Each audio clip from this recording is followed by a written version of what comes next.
Au sein de Top Pommes de Terre, Thierry Foy et d'autres agriculteurs rassemblent leur production durant le mois de septembre, ici, à quelques kilomètres de Mailly-le-Camp. Donc les pommes de terre arrivent sur le site du stockage, la benne recule dans le déterreur, elle passe sur les 2 modules de déterrage, les trieuses ici enlèvent les déchets, ensuite elles arrivent ici où là on met des chaînes calibreuses, donc le moins de 45 repart dans un remplisseur de caisse et mis en caisse, le plus de 45 pareil, même cheminement sauf que dans 2 endroits différents.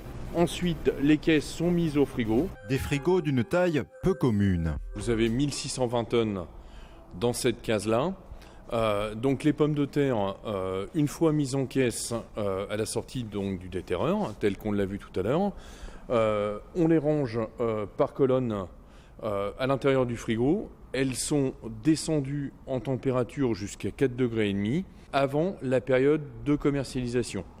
Donc la période de commercialisation, elle s'étale du mois de septembre au mois de juin. Partie quasiment de zéro, la filière pommes de terre pour le marché du frais s'est réellement développée après les années 90.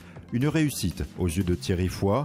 Aujourd'hui, les commerciaux de Top Pommes de Terre valident des expéditions via ces big bags sur toute l'Europe. Aujourd'hui, on est 20 producteurs, donc 750 hectares de pommes de terre cultivées à l'intérieur du groupe. Grosso modo, 45 000 tonnes de pommes de terre expédiées dans l'Europe. Et on en achète à peu près entre 30 et 40 000 en fonction des années à des producteurs qui ne sont pas engagés, qui sont sur le marché du libre.